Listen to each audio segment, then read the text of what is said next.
आपण जेव्हा म्हणतो थिएटरिकल किंवा इथले ह्या इव्हेंट्स बद्दल, फेस्टिवल्स म्हणा किंवा काय, तर इथे ना ऑडियन्स एक मेजर फॅक्टर आहे. कारण आपण जे सादर करतो किंवा जे लोकांसमोर आणतोय ते सगळ्यांनाच सगळं आवडेल असं नाही. आपण ऑडियन्सला नाही सांगू शकत ना आत्ताच प्रॉब्लेम झालाय आणि अजून एक 10 मिनिटं थांबा आम्ही हे करतो. त्यांना ते प्रोडक्ट दिसण्याशी मतलब आहे. सो ह्या बऱ्याच गोष्टी घडत असतात मागे जे, आणि सेम मी म्हटलं ह्या फील्डचं हेच काय म्हणू एक चॅलेंजिंग पॉइंट आहे की गोष्टी कितीही प्लॅन केल्या काही झालं तरी हे टेक्निक म्हणजे हे काय प्रोग्राम्ड किंवा असे स्ट्रक्चर्ड नाहीये. काहीतरी गोष्टी त्या मोमेंटला घडतात आणि ते आपल्याला नीट हँडल करूनच आपल्याला पुढे घेऊन जायला. वैशिष्ट्य पण म्हणता येईल.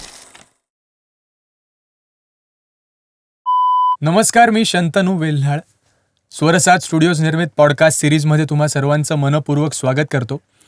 आजच्या आपल्या एपिसोडचा विषय आहे इव्हेंट मॅनेजमेंट.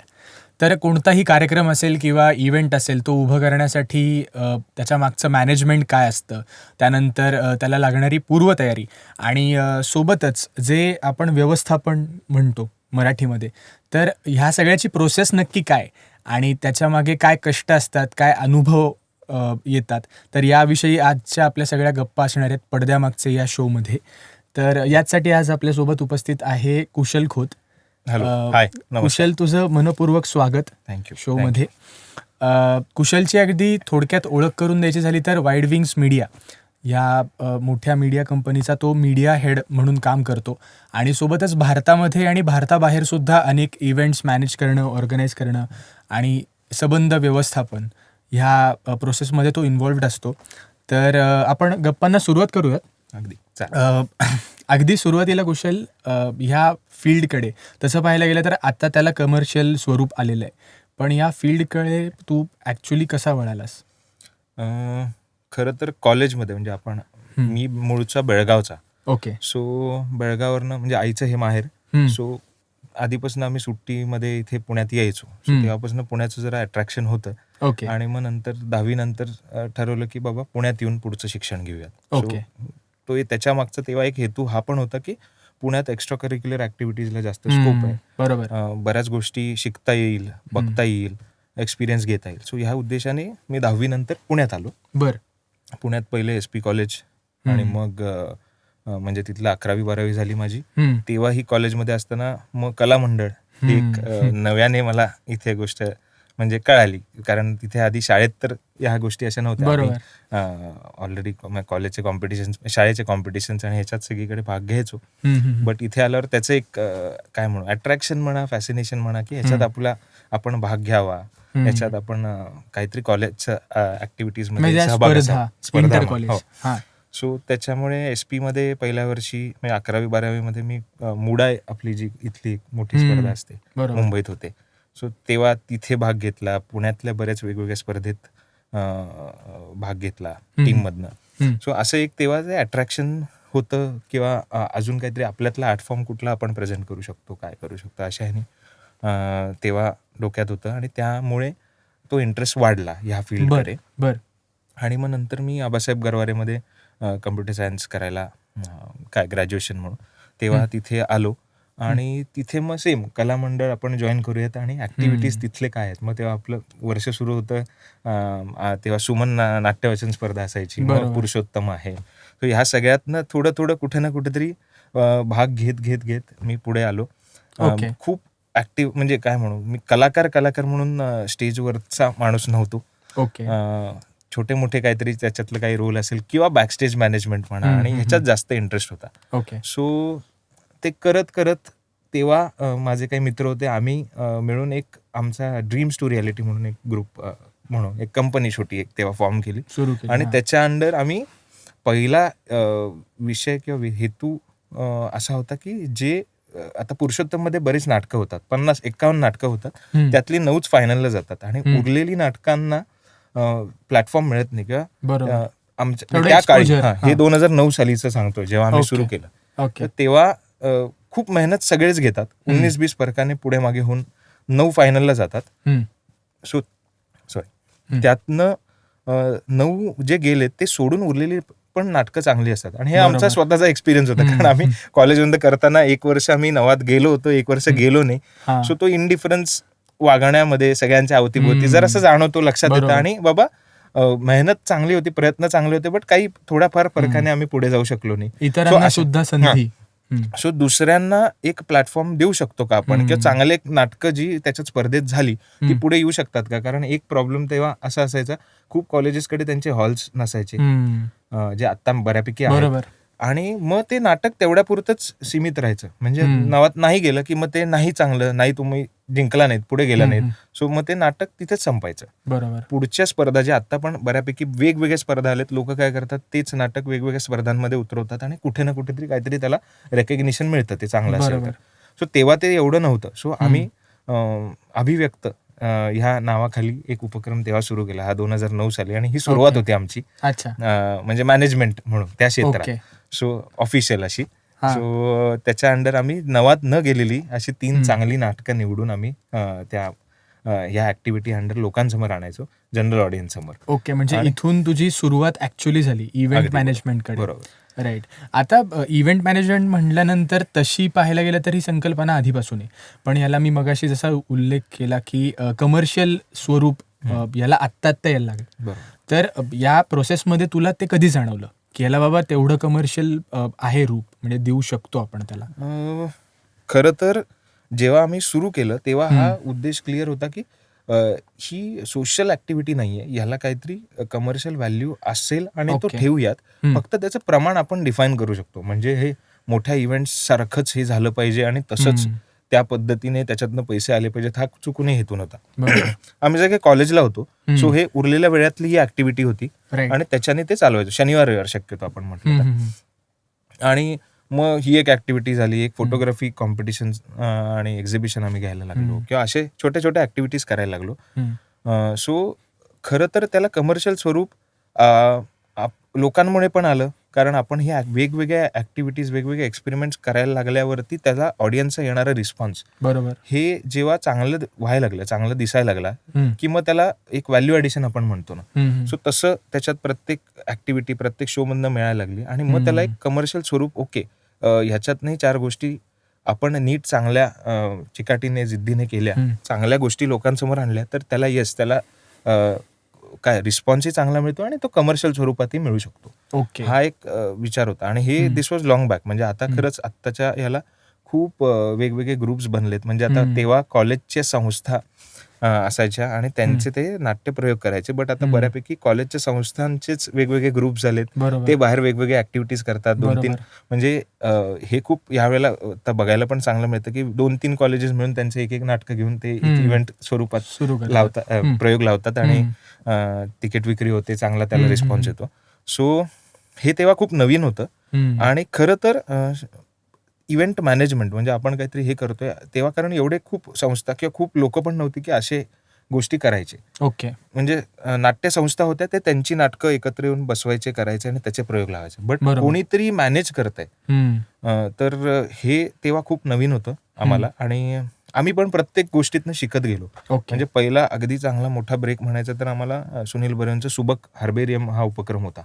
तेव्हा तो त्यांनी नवीन लॉन्च केलेला आणि खरंच त्यांच्या विजनला हॅट्स ऑफ तेव्हा, की मराठी जुनी नाटकं त्याचे मोजके 25 प्रयोग लोकांसमोर आणणार आणि ते पण नुसते प्रयोग नाही होणार, त्याला एक एक्सपिरियन्स म्हणून त्यांचा विचार वेगळाच होता. म्हणजे काय, आम्ही तेव्हा सेम अशाच एका आमच्या पुरुषोत्तम म्हणजे ऍक्टिव्हिटी मधनं एक नाटक आम्ही मृण्मयी आणि यांचं लावलं होतं आणि त्याच्यात सुनील बर्वे बघायला आले होते आणि तेव्हा त्यांना आमची मॅनेजमेंट आवडली. सो त्यांचा अगदी एक 10 दिवसांवर तो उपक्रम सुरू होणार होता. तेव्हा ते बघितलं त्यांनी आणि त्यांनी आम्हाला भेटून सांगितलं की असा माझा उपक्रम आहे, तर मला प्रत्येक प्रयोगाला आता काय ऍक्टिव्हिटी तर होती, तर लोकांना वेलकम करून त्यांना काय एक गुलाब असेल आणि ते नाटकाचं ब्रोशर त्यांनी वेगळं तयार केलेलं प्रत्येक त्यांच्या नाटकाचं. सो पहिला प्रयोग सपोज आपण त्यांनी काय एक पेढा द्यायचे लोकांना किंवा काय, तर असं वेलकम करायला मला एक छान टीम हवी जे मॅनेज करू शकतं हे. सो असं त्यांनी अप्रोच केला आम्हाला. आणि आम्ही कॉलेजमध्ये होतो, बाबा सुनील बर्वेंनी आपल्याला विचारलंय आणि अशी एक ऍक्टिव्हिटी करायला मिळते, तर चला करूयात. आणि उत्साहाने आम्ही तेव्हा हो म्हणालो, हो म्हटलं सगळ्यांनी आणि दर प्रयोगाला म्हणजे अक्षरशः तेव्हा पुणे मुंबई आम्ही शनिवार ट्रॅव्हल करायचो. सो 4 ते 5 आम्ही अपडाऊन करायचो अक्षरशः, कारण ते शनिवार प्रयोग असायचे नाटकाचे. सो एकदा पुण्यात एकदा मुंबईत, सो असं. आणि हे त्या दिवशीचं प्री शो किंवा आपण म्हणू ऑडियन्सचं मॅनेजमेंट हे आमच्याकडे त्याचं काम होतं. ओके, वेलकम करायला. ओके. सो इथनं हे सुरुवात झाली. सो मग याला ओके, हे मॅनेजमेंट पण हा एक वेगळा भाग आहे, कारण कोणीही हे विजन केलं नसेल की मराठी नाटकाला असं पण काहीतरी आपण करू शकतो. नुसते नाटकाचे प्रयोग होतात, कधीतरी 50वा प्रयोग 100वा प्रयोग त्याला लोक काहीतरी ऍडिशनल हे करतात. पण प्रत्येक नाटकाला गुलाबाचं फूल किंवा कुठलंही एक फूल, एक ब्रोशर नाटकाचं हे लोकांना देणं, त्याच्यावर खर्च करणं, प्लस 3-4 मुलांना बोलवणं हे करायला आणि ते लोकांना चांगलं वाटू दे, लोकांना वेलकमिंग वाटू दे, बरोबर, किंवा एक वेगळा चांगला एक्सपिरियन्स मिळू दे, या हेतूने ते त्यांचं विजन होतं. आणि आम्हालाही ते खूप आवडलं. खूप गोष्टी शिकायला मिळाल्या तेव्हा, लोकांशी इंटरॅक्ट करायला मिळालं, कलाकारांना भेटायला मिळालं. त्या नाटकाचे इतके प्रयोग आम्हालाही बघता आले. म्हणजे आता प्रत्येक नाटकाचे 25 प्रयोग व्हायचे, अगदी मोजून मापून वरती खालती 4-5 प्रयोग खूप बाहेर असायचे, तेव्हा आम्ही नाही जायचो. बट अक्षरशः 18 ते 20 प्रत्येक नाटकाचे प्रयोग बघायला मिळाले. So that was complete enriching experience. आणि हे आम्ही कॉलेजमध्ये असताना हे करता आलं, बघता आलं, जवळून अनुभवता आलं. So that was surreal experience. आणि तिथनं ते सुरुवात होत गेली. सो दॅट वॉज काय म्हणू की येस, ह्याच्यात काहीतरी आपण नक्की करू शकतो. ठिणगी होती थोडक्यात, म्हणू शकतो तसं. बट सुरुवात तशी झाली. ओके, म्हणजे नाटकापासून सुरुवात झाली. आता त्याच्यामध्ये थोडंसं पुढे जाताना वेगवेगळ्या क्षेत्रामध्ये इव्हेंट मॅनेजमेंट हा प्रकार येतो. आता कॉर्पोरेट असेल किंवा सार्वजनिक असेल किंवा पर्सनल इव्हेंट्स पण असतील, बरोबर. तर याच्यामधल्या पद्धतींमध्ये तर फरक असेलच. म्हणजे तो आता नाटकामध्ये एक तो बदल आला कुठेतरी, किंवा एक छोटा त्यांनी एक जेस्चर म्हणून केलं, तो एक म्हणून फरक आपण. तर तसा फरक किंवा त्या पद्धतींमधला फरक कसा आहे वेगवेगळ्या क्षेत्रांमध्ये? नक्कीच आहे. म्हणजे माझा एक्सपिरियन्स जास्त थिएटर शोज, थिएटर इव्हेंट्स याच्यावरती जास्त मी सांगू शकेन. बट ओव्हरऑल बाकीचा एक्सपिरियन्स बघता किंवा अवतीभोवती घेता तो सांगू शकतो की कॉर्पोरेट म्हटलं की त्याला कॉर्पोरेट स्ट्रक्चर आहे, त्याला शेड्युल्ड गोष्टी आहेत. म्हणजे त्यांना कॉर्पोरेट एम्प्लॉईजना त्यांना काहीतरी टीम बिल्डिंग ऍक्टिव्हिटी करायची आहे, त्याचे इव्हेंट्स त्यांना प्लॅन करायचे आहेत किंवा एंटरटेनमेंट इव्हेंट्स करायचे आहेत. सो त्यांचं हे क्लिअर असतं आणि त्यांचा ऑडियन्स तयार असतो. म्हणजे त्यांच्या लोकांसाठी आमची एवढी टीम आहे, एवढे लोक आहेत, त्यांना बाबा एक गाण्याचा कार्यक्रम हवा आहे, त्यांना एक टीम बिल्डिंग ऍक्टिव्हिटी हवी, किंवा XYZ अजून काही त्यांना गोष्टी हव्यात, जे त्यांचं स्ट्रक्चर्ड असतं. आणि टाइम बाउंड पण आपल्याला क्लिअर असतं. ते त्याच्यासाठी त्यांचेच व्हेन्यूज असतात किंवा एक नव्याने शोधू आपण म्हणून. आणि मेन फॅक्टर ह्याच्यातलं त्यांचं बजेट असतं व्यवस्थित. कॉर्पोरेट म्हटलं की त्याला एक व्यवस्थित बजेट आहे. सो खूप कॉम्प्रोमाइजेस तिथे होत नाहीत आणि शेड्युल्ड गोष्टी असतात. ते नीट प्लॅन करून त्यांना काय हवंय, हो नाही झालं बाबा की ते ऍक्टिव्हिटीज प्लॅन होतात. आता आपण म्हटलं प्रायव्हेट काही इव्हेंट्स म्हटले, म्हणजे आता इव्हेंट म्हटलं की वेडिंग इव्हेंट्स आणि वेडिंग प्लॅनर्स किंवा हा एक इव्हेंट मॅनेजमेंटचा पण पार्ट आहे किंवा असा एक ह्याचे पण टीम्स असतात. सो तिथे सेम आता नवरा बायको म्हणा, त्यांच्या चॉईसेस असतात, त्यांना कसं हवंय, काय हवंय, आणि त्या दोघांच्या पॉइंट ऑफ व्ह्यूचं किंवा त्याच्या विजनने त्या गोष्टी असतात. त्यांचं प्लॅनिंग, त्यांना काय डेकोर हवाय, काय गोष्टी हव्या तिथल्या, तर ह्या सगळ्या त्या दोघांच्या पॉइंट ऑफ व्ह्यूच्या गोष्टी असतात. ओके. सो त्यालाही एक थोडं स्ट्रक्चर असतं, बट ते ह्या दोघांच्या पॉइंट ऑफ व्ह्यूने असेल किंवा त्यांच्या फॅमिलीज, त्यांच्या रिलेटिव्ह, त्यांना कसं हवंय, काय हवंय, ह्या गोष्टीने असतं. त्याचेही आता बरेच पॅकेजेस ठरले, डेस्टिनेशन वेडिंग म्हणा, हे म्हणा, ते म्हणा. सो त्यालाही एक स्ट्रक्चर आहे, त्याही गोष्टी प्लॅन्ड आहेत. आपण जेव्हा म्हणतो थिएटरिकल किंवा इथले ह्या इव्हेंट्स बद्दल, फेस्टिवल्स म्हणा किंवा काय, तर इथे ना ऑडियन्स एक मेजर फॅक्टर आहे.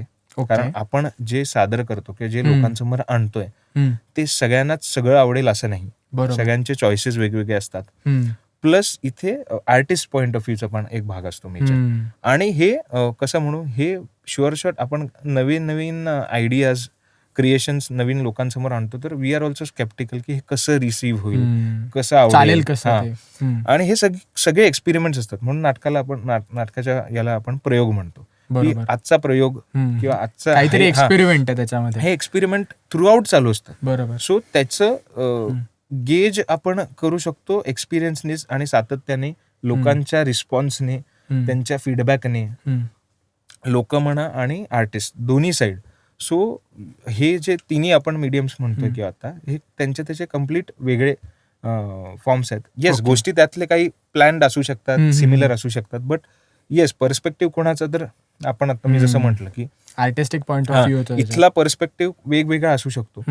सो असे ते 3 मेजर फरक आहेत. आणि आता सॉरी येस याच्यामध्ये थोडासा आता अजून डीप जाताना भरपूर गोष्टींचा याच्यामध्ये विचार करावा लागत असेल, बरोबर? म्हणजे बारीक सारीक गोष्टी असतील की नीड्स मेंटेन करणं किंवा त्या नीड्स मीट करणं असेल, तर याच्यामध्ये बारीक सारीक गोष्टी तर बघाव्या लागतातच, पण ऑर्गनायझर्स जे असतात ॲक्च्युली जे याच्यामध्ये इन्व्हेस्ट करतात, तर त्यांच्या पण एक वेगळी नेसेसिटी असते किंवा त्यांच्या पण नीड्स असतात, तर ते मीट करण्याचं काय असतं, म्हणजे ते कसं करतोस थोडक्यात? आता गंमत अशी की बरेचदा ऑर्गनायझर म्हणजे आम्हीच आहोत. ओके. बऱ्याच ऍक्टिव्हिटीजचे इव्हेंट्स. सो अच्छा. नीड्स आपण म्हणू की आपल्या ह्या फील्डमध्ये म्हणजे आमच्या थिएटर फील्डमध्ये खूप बारीक सारीक गोष्टी आहेत जे पहिल्यापासून लक्ष देऊन आपल्याला करायला लागतात. ओके. म्हणजे आपण कुठल्या टीम आर्टिस्ट जे येत आहेत ते पुण्यातनं येत आहेत, पुण्याबाहेरनं येत आहेत, मग त्यांचं ट्रॅव्हल कसं असेल, त्यांचं ते कुठे राहणार आहेत, त्यांचं काही फूड वाईज त्या स्पेसिफिकेशन्स आहेत का, किंवा ह्या गोष्टी लक्षात घेता ते पण आपल्याला बघायला लागतात. व्हेन्यूवरच्या गोष्टी जे, कारण आपण नाटकांचे प्रयोग वेगवेगळ्या ठिकाणी करतो, तिथे सगळ्याच गोष्टी सगळ्याच तसेच अवेलेबल असतात असं नाही. ऑन टाइम बऱ्याच गोष्टी इश्यूज येतात. बरोबर. सो ह्या सगळ्या गोष्टी काय पद्धतीने आपण टॅकल करणार, हँडल करणार त्या वेळेला, हे खूप म्हणजे क्रुशियल असतं. सो जसं आपण म्हटलं की आर्टिस्टचा एक भाग झाला, तसाच ऑडियन्स येतोय, तर त्यांच्यापर्यंत हे जो प्रोडक्ट आहे किंवा जे प्रोजेक्ट आहे, जे नाटक आहे, ते कशा पद्धतीने मार्केट करायचं आहे याचाही एक आपल्याला नीट प्लॅन करायला लागतो. ओके. तर ते ऑडियन्स येईल किंवा आपण ज्यांना टार्गेट करायचं त्यांच्यापर्यंत पोहोचतंय का आहे, त्या लोकांना. म्हणजे आता कॉमेडी नाटक आहे तर ते जनरल ऑडियन्ससाठी आहे, काही युथफुल असेल तर ते यंग ऑडियन्सला पोहोचतंय का, त्यांच्यापर्यंत गेलंय का, त्याचे मीडियम्स आता वेगवेगळे झालेत. सो ह्या सगळ्या गोष्टी आपल्याला बारीक सारीक प्रत्येक गोष्टीचा विचार करून पुढे जायला लागतं. Okay, great. मला थोडंसं अजून पुढे जाऊन विचारायचं तुला की याच्यामध्ये आता अजून वेगवेगळे क्षेत्र आहेत, म्हणजे इव्हेंट मॅनेजमेंटमध्येच किंवा लाईट्स म्हणू, साऊंड वगैरे सगळ्या गोष्टी, तर हे सगळं मॅनेज करणं आलं, त्याच्यामध्ये कोऑर्डिनेट करणं आलं, एखादं प्रोडक्ट लोकांपर्यंत पोचवायचं असेल तेव्हा, तर या सगळ्यामध्ये यांचं कोऑर्डिनेशन आणि एकमेकांसोबतचं काय म्हणू आपण त्याला, कम्युनिकेशन असेल, तर याच्याकडे तू कसं बघतोस किंवा ते हँडल कसं करतोस? जसं आपण म्हणतो it's a team game. So yes, याच्यात सगळे म्हणजे मी एकटा किंवा माझी टीम सगळंच मॅनेज नाही करू शकत. सो सगळ्यासाठी आपल्याला तिथले एक्सपिरियन्स लोक आपल्याला लागतात, आणि ती चांगली टीम एकत्र आली कीच एक चांगला सक्सेसफुल इव्हेंट लोकांसमोर आपण आणू शकतो. सो याच्यात जसं आपण म्हणतो की मॅनेजमेंट टीम एक भाग झाला. सपोज आता आपण एक नाटकाचा महोत्सव करतो किंवा एक फेस्टिवल असेल, तर तिथे मला लाईटची एक टीम लागेल, साऊंडची टीम लागेल, व्हेन्यू मॅनेजमेंटची एक टीम लागेल, फूड किंवा हे बघणारी एक टीम लागेल. सो जेव्हा हे सगळे म्हणजे सगळेच एकत्र चांगलं काम, व्यवस्थित काम झालं की तो एक चांगल्या पद्धतीने एक फेस्टिवल म्हणा, एक प्रोजेक्ट तो तुमच्या समोर सक्सेसफुल म्हणून लोकांसमोर येतो, दिसतो. राईट. बट ह्याच्यात काहीतरी 19-20 कोणाचंही झालं तर तेव्हा आपण ते शांतपणे तेव्हा हँडल केलं पाहिजे, कारण आपल्याला ते चांगल्या पद्धतीने पार पाडायचं आहे. म्हणजे अगदी साधं उदाहरण, आता आपले पुण्यात नाट्यगृह आहेत वेगवेगळे, तिथे वेगवेगळे प्रयोग होत असतात. सो आपल्याला माहिती आहे की आपल्याला सेटअपला 1 तास लागणार आहे. बरोबर. आपल्याला वेन्यूज आधीच्या नाटकामुळे किंवा काही कारणामुळे उशिरा मिळाला, हे बरेच प्रसंग असे घडतात. बरोबर. सो आपल्याला अर्धा तासच आधी मिळाला वेळ, तर आता त्याच्यात मी लाईटवाल्याला नाही म्हणू शकत की बाबा तू मला आता अर्ध्या तासाचंच करून दे किंवा काय, आणि तेव्हा ती रिॲक्शन देऊन उपयोग नाही. But at the same time ऑडियन्सला काहीच माहित नसतं तेव्हा. राईट. ऑडियन्सला वाटतं वेळेत का नाही चालू होतं किंवा काय. सो पडद्यामागे ह्या सगळ्या गोष्टी बऱ्याच घडत असतात, आणि तेव्हा ते शांतपणे हँडल करणं हे एकच आपल्या हातात असतं. कारण तेव्हा चूक कोणाची असली, इथल्या लोकांना, आपल्या टेक्निकल टीममुळे असेल किंवा मॅनेजमेंटमुळे उशीर झाला किंवा व्हेन्यूज वेळेत नाही मिळाला, तेव्हा आपण रिॲक्ट होऊन किंवा ते आपल्याला काहीच साध्य नाही होणार, कारण आपल्याला माहिती आहे प्रॅक्टिकली एवढा वेळ लागणार आहे. सो तेव्हा ते कसं आपण शांतपणे हँडल करू आणि त्याच्यावरती बेस्ट पॉसिबल सोल्युशन त्यावेळेला काय देता येईल. सो हे फोकस ठेवलं तर ते चांगल्या पद्धतीने अजून गोष्टी पुढे येतात. आणि जसं म्हटलं की येस, आपण एकमेकाला बूस्ट करत कॉन्फिडन्स देतच ह्याच्यात पुढे जातो. सो मी किती चांगलं काम प्लॅन केलं असेल, ते एक्झिक्युशन पण तितकं चांगलं घडलं पाहिजे. आणि सगळ्या एक्झिक्युशनमध्ये मी सगळीकडेच नसू शकतो. सो प्रत्येक जण जे आहेत त्यांना आपल्याला घेऊन एकत्र घेऊन गेलं पाहिजे. सो या सगळ्या म्हटल्या बारीक सारीक ह्या खूप गोष्टी आहेत. म्हणजे अगदी आपण म्हटलं एक गमतीशीर किस्सा असा घडलेला की आमचा पुण्याबाहेर प्रयोग होता आणि जेवणाचा जसं शो झाला की आम्ही जेवण सांगतो तिथल्या माणसाला. हे सगळं सांगून ठेवलं, सगळं झालं आणि प्रयोग संपायला 12 वाजून गेले होते.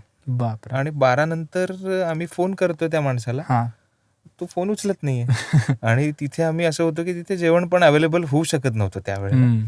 आणि करतोय फोन उचलतच नाहीये. आणि सगळं मग परत बघितलं की आपण विसरलो नाही ना, चुकीची डेट नाही ना सांगितली त्याला, हे सगळं झालं. आणि तरी आमच्या बाजूने आमचं डेट बीट सगळं बरोबर होतं, बट तो माणूस विसरला त्या दिवशीचं. म्हणजे आज शो होता आणि जेवण द्यायचं होतं, ते विसरला. आणि रात्री होता 12, 12:30, 1 वाजलेत. आता तो फोन उचलत नाही आणि आम्ही काय करू, काय करणार त्यावेळेला. अशी ती एक गमतीशीर, म्हणजे असे बरेचदा झालेत किस्से.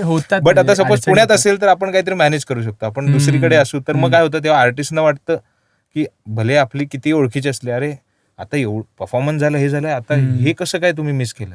हे सगळ्यांना सांगितलं तरी त्यांना कधी कधी हे वाटतं ना, अरे नाही हा विसरला असेल किंवा यांनी कुणा ह्याच्या टीमनी सांगितलं नसेल. सो हे परसेप्शन असतं. बट बरेचदा अशा गोष्टी पण घडतात जे आपल्याला तेव्हा त्या मोमेंटला ग्रेसफुलीच हँडल करायला लागतात आणि मग त्याच्यावर काहीतरी सोल्युशन काढायला लागतात. समजून घेणं पण तेवढं गरजेचं आहे बाकी. आणि तो हा ट्रस्टचा पण फॅक्टर आहे. म्हटलं तसं की येस, चूक असली कोणाची किंवा नसली तरी येस, आय नो की जसं आर्टिस्टवरती, को ऍक्टरवरती आपण ट्रस्ट करतो की तो त्याचं काम चांगल्या पद्धतीने निभावेल, तसंच इथे पण ओके, ह्यांचं पण हे सगळं नीट प्लॅन केलंय. बरेच काहीतरी गोष्टी घडल्या असतील, काही झालं, काहीतरी इश्यू झाले मॅनेज करणारे असतात ते टेक्निकल म्हणून, लाईट साऊंड. आता बरेचदा असं पण झालंय की साऊंड सिस्टम, आपण साऊंड चेक, आमचे बरेच गाण्याचे कार्यक्रम असतात किंवा काय, साऊंड चेक घेताना सगळं व्यवस्थित साऊंड चेक झालेला असतो आणि शो सुरू होतानाच काहीतरी प्रॉब्लेम होतो किंवा स्टेजवरती आता बरेच लोक फिरत असतात, चुकून मागून कोणीतरी इकडे तिकडे जाताना वायरला पाय लागला आणि निसटलं. मग तेव्हा परत साऊंड चालू केलं की अरे आवाजच येत नाही, मॉनिटरला हेच येत नाही, ह्या सगळ्या गोष्टी. मग परत तेव्हा असं होतं की आर्टिस्टही तेव्हा पेशन्स किंवा एक त्या मूडमध्ये असतात, त्या आता शो सुरू होतं किंवा त्या माइंडसेटमध्ये असतात, तेव्हा ते सगळं हे वायर होतं, साऊंड लागलं नाही, ऐकूच येत नाही, मला फीडबॅक येत नाही किंवा ह्यांचा येत नाहीये. सो हे पॅनिक सिच्युएशन होते. बरोबर. तेव्हा ती आपण शांतपणे हँडल करूनच पुढे गेलं पाहिजे, कारण आपल्याला शो चांगल्या पद्धतीने लोकांसमोर घेऊन जायचं, ते एक मोटिव्ह डोळ्यासमोर ठेवून. राईट. सो ते आपण ऑडियन्सला नाही सांगू शकत ना, आत्ताच प्रॉब्लेम झालाय आणि अजून एक 10 मिनिटं थांबा, आम्ही हे करतो, त्यांना ते प्रोडक्ट दिसण्याशी मतलब आहे. सो ह्या बऱ्याच गोष्टी घडत असतात मागे जे, आणि सेम मी म्हटलं ह्या फील्डचं हेच काय म्हणू एक चॅलेंजिंग पॉइंट आहे की गोष्टी कितीही प्लॅन केल्या, काही झालं तरी हे टेक्निक म्हणजे हे काय प्रोग्राम्ड किंवा असे स्ट्रक्चर्ड नाहीये. काहीतरी गोष्टी त्या मोमेंटला घडतात आणि ते आपल्याला नीट हँडल करूनच आपल्याला पुढे घेऊन जायला. वैशिष्ट्य पण म्हणता येईल, वैशिष्ट्य आहे. हो आहे. म्हणून ते म्हटलं, कायम सगळे मोठे लोक म्हणतात प्रयोग हा शब्दच आहे की तो त्या दिवशीचा प्रयोग आहे. So it applies to on stage as well as backstage. Great. Sorry. Yes. तर याच्यामध्ये थोडंसं अजून पुढे जाताना, म्हणजे आता ही गोष्ट मला माहिती आहे की तुझं बॅकग्राऊंड हे IT चं आहे आणि तिथून तू ह्या इव्हेंट मॅनेजमेंट आणि ह्या सगळ्याकडे वळालास. तर हा शिफ्ट काय होता नक्की? कारण की आर्टिस्टना पाहायला गेलं तर प्रत्येकाला सेम बॅकग्राऊंड असते, अशातला भाग नाही. पण याच्यामध्ये हा मेजर शिफ्ट म्हणूयात आपण, तर त्याचा कुठेतरी फायदा होतो का? किंवा त्याच्याकडे पुन्हा एकदा ते कसं डील केलंस? कारण की IT आणि डिरेक्टली आता इव्हेंट मॅनेजमेंट. तर येस, मी पहिले जसं म्हणालो की कॉलेजमध्ये आम्ही तो ग्रुप फॉर्म करून ऍक्टिव्हिटीज सुरू केल्या आणि असे इव्हेंट छोटे मोठे करायचो. तशातलाच एक आमचा मौनांतर मूकनाट्य स्पर्धा, आम्ही पहिले पुण्यातली, महाराष्ट्रातली आपण म्हणू पहिली मूकनाट्य स्पर्धा एक. तेव्हा सेम आता नाटकांचे प्रयोग व्हायचे, स्पर्धा पुण्यात बरेच व्हायचं, तर अजून स्पर्धा करायची तर कुठली वेगळी करायची, तर त्याच्यावर जरा ब्रेनस्टॉर्म करून विचार करून मग मूकनाट्य स्पर्धा इथे झाली नाहीये. तर असं म्हणजे आर्टिस्टना पण किंवा ऍक्टर्सना पण चॅलेंजिंग एक एलिमेंट असेल, वेगळं काहीतरी. आणि ती मग कशी, सो त्याचे रूल्स रेग्युलेशन सगळं, मी ऍक्टर नाही किंवा मी शिकलेलो नाही त्याच्यातला, बट तरी थोडा आम्ही रिसर्च करून लोकांचे सजेशन्स घेऊन, मोठ्या सगळे पुण्यातले दिग्गज कलाकार आहेत ऑर्गनायझर्स आहेत अजून वेगवेगळे स्पर्धा जे भरवतात. तर ह्या सगळ्यांकडनं थोडं थोडं काहीतरी काय आपण शिक्षण घेऊन म्हणू आम्ही एक ह्याचे काहीतरी रूल्स रेग्युलेशन्स तयार केले आणि अशी एक मूकनाट्य स्पर्धा भरवायला घेतली. सो त्याला खूप चांगला रिस्पॉन्स पण होता. आणि गंमत अशी झाली की 1 वर्ष ह्याला आता सगळंच हे आम्ही जे करतो त्याला आर्थिक पाठबळ लागत असतं. आपण ते आता म्हणतो स्पॉन्सर्स, हा एक मेजर भाग आहे. सॉरी. सो स्पॉन्सर्सना असं 1 वर्ष होतं की जेव्हा वाईड विंग्स जी आत्ता मी जिथे सगळं मीडियाचं सगळं बघतो, सो ते आमचे मौनांतरला स्पॉन्सर्स होते. वाईड विंग्स प्रायव्हेट लिमिटेड म्हणून एक रिअल्टी बेस्ड कंपनी यांची. तर राजेंद्र मनोहर त्याचे डिरेक्टर्स आहेत, one of the directors. So ते त्या वर्षीचे आमचे स्पॉन्सर्स होते.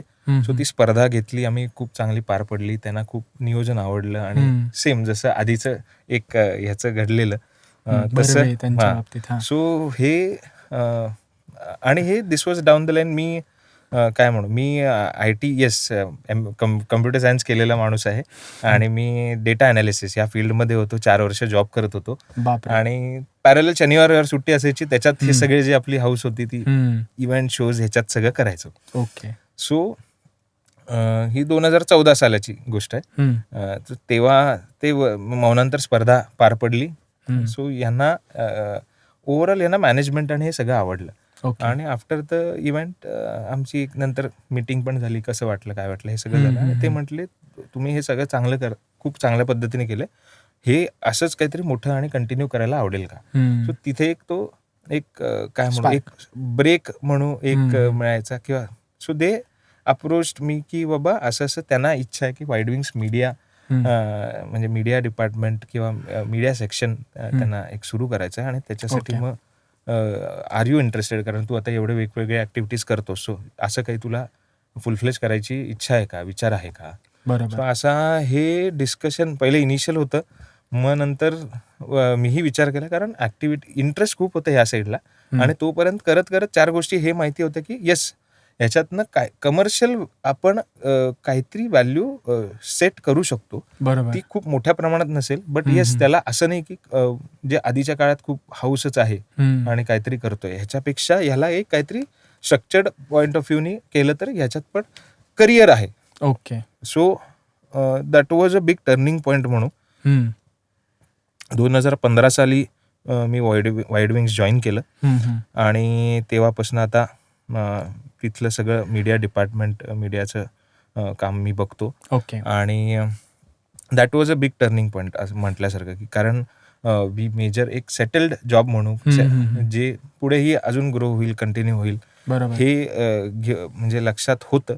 But at the same time passion आपण म्हणतो की पॅशन वॉज कॉलिंग, की आपण इथे करूयात, ट्राय करूयात. आणि असं आणि ते कॉन्फिडेंटली होतं. म्हणजे असं नव्हतं की फॉलबॅक ऍक्शन आहे आपल्याकडे म्हणून आपण ट्राय करून बघूयात, कारण हा मेजर चेंज होता. म्हणजे अगदी सांगायचं तर त्या पुढच्या वर्षात लग्नाचं माझं सगळे प्लॅन्स होते आणि हे सगळं होतं. सो त्याच्यातला हा मेजर ट्विस्ट म्हणून मेजर चेंज होता की जॉब आणि जॉब चेंज करतोय, फील्ड बदलतोय कम्प्लिटली. राईट. आणि मग आता ह्याच्यात करणार आहे सगळं आणि ह्याच्यातनं पुढचं आयुष्य विचार करायचं आणि हे बघायचं. सो तो मेजर डिसिजन होता, बट फॉर्च्युनेटली मला सपोर्ट सगळीकडनं चांगला मिळाला.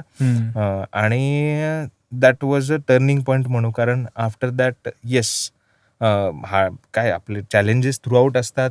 अजूनही किती एवढा एक्सपिरियन्स मागे असला तरी दररोज नवीन तेच इव्हेंट काही आपण करत असलो दरवर्षीचे, तरी त्याच्यात नवीन चॅलेंजेस येतात. सो एव्हरी टाइम ते आपल्याला फेस करायला लागतात. बट येस की दिस वॉज अ मेजर हे की कम्प्लीट फील्ड शिफ्ट करून मी आता इथेच या मीडिया इव्हेंट्समध्येच आता इव्हेंट मॅनेजमेंट थोडक्यात बरेच वर्षात आहे. म्हणजे हे खरंच इंटरेस्टिंग आहे, कारण की हा मेजर शिफ्ट आहेच आहे, but at the same time क्षेत्र पण बदललेलं आहे थोडक्यात. बरोबर. तर ह्याच्यामध्ये तू करिअरचा उल्लेख केलास की स्टेबिलिटी आणि ह्या सगळ्या बाबतीत, तर खरंच स्टेबल आहे काही क्षेत्र? कारण की भरपूर लोक आता ह्याच्यामध्ये व्हॉलेंटियर्स म्हणून इन होतात किंवा इव्हेंट्स बघायला किंवा काय म्हणतात मॅनेज करायला जातात, पण त्याच्यामध्ये करिअर म्हणून जर बघायचं असेल किंवा करिअर करायचं असेल थोडक्यात, तर ते तेवढं स्टेबल आहे का? येस, अगदी सांगायचं तर येस आहे. बट यू शुड बी, म्हणजे तुमच्यात काय म्हणू, आता खूप फॅसिनेशन पण आहे, जे बरेच लोक आता येतात की अरे कलाकारांना भेटायला मिळतं, बघायला मिळतं, फोटो काढायला मिळेल किंवा काय. इट इज ऑल बियॉन्ड दिस. म्हणजे तुम्हाला जर ह्याच्यात राहायचंय आणि चांगल्या पद्धतीने करायचंय, तर you should be first honest to what you do. You should be passionate about तुम्हाला तुम्ही जे करताय. म्हणजे ह्याच्यात आता म्हटलं सारखं इव्हेंट मॅनेजमेंट म्हणजे इथे आता फ्रॉम बेसिक ते बेसिक काम पण मी अजूनही लागलं तर करू शकतो किंवा करतो पण. कोणाला आर्टिस्ट असेल, चहा द्यायचा आहे आत्ता, अरे आत्ता गडबड आहे, बट मला मी आहे समोर, मी देतो. त्याच्यात काही वाटत नाही. कमीपणा कुठल्याच कामात ह्या आपल्या ह्याच्यात वाटू नये त्याच्यात. आता बाबा मी अचीव्ह केलं, आता मी ह्याच्यात नाही पडणार किंवा काय. आताही आपण प्रयोग लावतो, बरेचदा गडबड होते, तिथे माणूस नसतो, यांना हवं असतं. At the same time yes, we have a respect to the artist. So मी ऑर्गनाईज केलं, मी बाकी काही केलं असेल तरी शेवटी आपण मित्र आहोत. बरेच ठिकाणी बाकीचे पण आपल्या बरोबरचे आहेत. सो कुठलंही काम लागलं तर ते केलं गेलं पाहिजे. करायला काही वाटलं म्हणजे कमीपणा नाही वाटला पाहिजे. ओके. सो हे पहिले, म्हणजे हे बऱ्याच गोष्टी आहेत छोट्या छोट्या आपण म्हणू. बट येस, तुम्ही पॅशनेट पाहिजे ते काम करायला. सो मॅनेजमेंट मग बरेचदा असं होतं की मी मध्ये म्हटलं, फॅसिनेशन पॉईंट ऑफ व्ह्यूने तुम्ही आलाय तिथे, तर ते जास्त टिकणार नाही. किंवा तेवढाच एक्सपिरियन्स घेऊन बाबा मला कुठेतरी डॉक्युमेंटला लावता येईल की मी इथं हे केलं, तर तसं असेल तर ते कुठेतरी कळतं. कारण जेव्हा मेजर रिस्पॉन्सिबिलिटीज तुमच्याकडे द्यायला लागतात किंवा येतात तुमच्याकडे, तेव्हा तुम्ही कसे हँडल करतात ती सिच्युएशन, ते मॅटर करतं. सो तो एक्सपिरियन्सनीच होतो. तो नुसतं समोर जाऊन थांबून 4 गोष्टी झाल्या आणि मॅनेज झाल्या ह्याच्यावरनं होत नाही. सो येस, करिअर वाईज ह्याला उलट सध्याच्या काळात खूप पॉसिबिलिटीज, खूप ऑपॉर्च्युनिटीज आहेत. आणि कम्प्लिटली हे करिअर म्हणून लोक स्विच होऊन ह्याच्यात काम करू शकतात. उलट बरेच कोर्सेस पण आलेत, ते आता लोक करून त्याच्यात वेगवेगळ्या कंपनीजमध्ये जॉईन होऊ शकतात. आणि फील्ड आता सोशल मीडियामुळे it has played a very important role म्हणून. कारण ते सगळंच आता म्हणजे from branding, marketing, promotions. So हे जे इव्हेंट्स आपण म्हणतो ते आधी फक्त न्यूजपेपरमधनं, पेपर जाहिरातीमधनं लोकांपर्यंत पोहोचायचे. आता सोशल मीडिया एक इतकं मोठं टूल आहे. सो याच्यासाठी मग तुम्ही इव्हेंट मॅनेजमेंट म्हणजे तुम्ही ते पण करता का? सोशल मीडिया देता का सोल्युशन? तुम्ही तेही मार्केटिंग करता का? हे प्रश्न हे सगळे असतात. आणि ह्याच्यावरती पण सो आता फक्त म्हणजे ऑन ग्राउंड मॅनेजमेंट पेक्षाही मॅनेजमेंट म्हणजे सगळं आलं त्याच्यात. नाही, मला तेच म्हणजे सॉरी टू इंटरप्ट, तोच मुद्दा मला विचारायचा होता तू जो आत्ता काढला, तो सोशल मीडियाचा रोल याच्यामध्ये. कारण की अगदी नाही म्हटलं तरी त्याच्यामध्ये मोठा रोल आहे. मार्केटिंग असेल किंवा डिजिटल मार्केटिंग असेल त्याला म्हणू, तर तो तुम्ही कसा वापरता सोशल मीडिया हा भाग? येस, विथ टाइम आता उलट खूप मोठा रोल झालाय त्याचा सोशल मीडियामुळे. तर की आत्ता जसं म्हटलं की ऑन ग्राउंड, मी जसं म्हणत होतो ऑन ग्राउंड मॅनेजमेंट म्हण किंवा बिहाइंड द सीन मॅनेजमेंट आपण म्हणू, which is a team sitting in the office म्हणा. आणि ते त्या शो बद्दलचे क्रिएटिव्स बनवतायत, ते व्हिडिओज एडिट करतायत, अजून काही रील्स बनवतायत, त्याच्याबद्दल गोष्टी तयार करून देतायत प्रमोट करायला. हा एक मोठा एलिमेंट झालाय. डिपार्टमेंट झालाय का असं एक वेगळं? हो, अगदीच झालंय.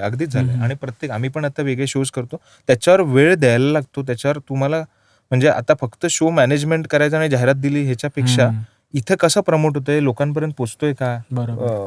आणि कारण that is the main tool नाव. आता व्हॉट्सअप, फेसबुक, इंस्टाग्राम ह्याच्यामुळे लोकांना मला काय कार्यक्रम आहे हे दाखवायची गरज. आता एक व्हिडिओ, एक मेसेज केला की तुम्हाला कळतं आणि तुम्हाला इंटरेस्ट असेल तो बुक करतोस आणि पुढे जातोस. ऑनलाईन बुकिंग, आपण तिकीट बुकिंग आपण म्हणतो, हे पण इतकं आता प्रमाण वाढलंय. आधी तसं नव्हतं. आधी लोक थिएटरला जाऊन लाईन लावून तिकीट काढायचे. आता ऑनलाईन ते ट्रेंड चालू झालाय. सो हा सगळाच प्रकार इतका वेगाने वाढतोय आणि आपण ते अडॅप्ट झालो पाहिजे नवीन टेक्नॉलॉजीजला. सो असं नाही की आता ओके, नाही मी माझ्या कार्यक्रमाचं प्रमोशन असंच करत होतो आधी आणि या पद्धतीनेच करत राहीन. तर त्याच्यात चेंजेस झाले पाहिजेत, अडॅप्ट आपण केलं पाहिजे, ओपन राहिलं पाहिजे. कारण it is the need of the hour. आणि तुमच्या कार्यक्रमाला ऑडियन्स कोण आहे ह्याच्यावरती डिपेंडेंट आहे. म्हणजे असं नाही की तुम्ही केलंच पाहिजे. तुमच्या कार्यक्रमाला यंग ऑडियन्स एक्सपेक्टेड आहे, तर तुम्हाला येस व्हॉट्सअप, फेसबुक, इन्स्टामधनं तुम्हाला पोचायला पाहिजे लोकांपर्यंत. बरोबर. तुम्ही पेपर जाहिरात देऊन नाही होणार, कारण आपलं म्हणजे यंग एजची मुलं पेपर वाचतील का, त्याच्यात जाहिराती बघून त्या कार्यक्रमाला येतील का, हा प्रश्न आहे. सो येस, ते मॅनेजमेंटमध्ये आता सगळं चालेल. सोशल मीडिया मॅनेजमेंट आहे का तुम्ही करता का कार्यक्रमाची, त्याचे पोस्टर चांगले करता का तुम्ही डिझायनिंग चांगलं करता का, व्हिडिओ एडिट करू शकता का तुम्ही क्राऊड. ह्या सगळं. आणि ऑन द डे पण बऱ्याच गोष्टी आता वाढल्यात. म्हणजे आपण फक्त शो करायचो, तिथलं मॅनेजमेंट झालं, त्याच्यापेक्षा आता तिथे लोकांचे बाईट्स घ्या, त्यांचे फोटोज घ्या, त्यांचे फीडबॅक्स घ्या, हे नंतर परत शो नंतर पोस्ट करा, दाखवा, लोकांना पाठवा. सो दॅट प्रोसेस आहे थोडक्यात. It is never ending. म्हणजे अगदी आत्ता आमचं मागच्या महिन्यात जानेवारी महिन्यात नाट्यसत्ताक म्हणून दरवर्षीचा आमचा महोत्सव असतो, तो पार पडला. बट त्याचं काम अजूनही सुरू आहे. म्हणजे तो आता पोस्ट इव्हेंट म्हणू आपण. सो गोष्टी संपल्यात झाल्यात, बट तरी आता लोक फोटो हवेत टीम्सना, त्यांचे व्हिडिओज पाठवायचेत आपल्याला, लोकांपर्यंत फेस्टिवल कसं झालं हे दाखवायचं, त्यांना ग्लिम्सेसमध्ये इंटरेस्ट असतो सगळ्यांना. सो हे सगळं काम म्हणजे लोकांना वाटतं की त्या दिवसापुरतं आहे, बट ते नसतं. आणि हे इतकं ऑनगोईंग असतं आणि त्याच्यामध्ये खूप लोकांची मेहनत असते. सो सपोज मी आत्ता लोकांसमोर दिसलो तरी मागे एक टीम आहे जी काम करतीये, जे आता म्हणजे सोशल मीडिया डिझाईन्स केलं तरी ते त्याचं पोस्टिंग, त्याचं एक शेड्यूल ते वेळेत त्या वेळेला पडतंय ना, लोकांपर्यंत पोहोचतंय ना. अगदी म्हटलं तर लोकांना टॅग होतंय ना, आपण टॅग करून लोकांना पोहोचवतोय ना. हे पण खूप बारीक सारीक गोष्टी आहेत, कारण बऱ्याच लोकांना गैरसमज पण होतात त्याच्यात. बरोबर. आणि ते इंटेन्शनली नसतात बऱ्याचदा, कारण इतकी कामं चालू असतात. कधी कधी टेक्निकल ग्लिचेस असतात, बरेच इश्यूज असतात तिथे. आपण कोणाला टॅग केलं, काहीतरी करेक्ट म्हणजे आपण काही पोस्ट केलं, त्याच्यात करेक्ट केलं लगेच, तरी काहींना ते अपडेट व्हायला वेळ लागतो. अशा बऱ्याच गोष्टी असतात. सो या सगळ्या गोष्टींचं मग मॅनेज कोण करतंय हे, तर मग त्यांच्यावर ह्या गोष्टी जबाबदारी असते, जबाबदारी असते. म्हणजे तर त्या गोष्टी आपण अडॅप्ट वेळच्या वेळी होऊन आत्ताच्या जगात आपण केलं पाहिजे. So okay. मला वाटतं की एक इव्हेंट हा प्रोडक्ट आपण जेव्हा बघतो त्याच्या मागे ह्या सगळ्या गोष्टी असतात. आणि ह्या सगळ्या गोष्टी माहीत नव्हत्या फॉर दॅट मॅटर, की लोकांना आणि जनरली सुद्धा माहीत नसतात की एवढ्या सगळ्या गोष्टी मागे घडतात बाबा त्या इव्हेंटच्या.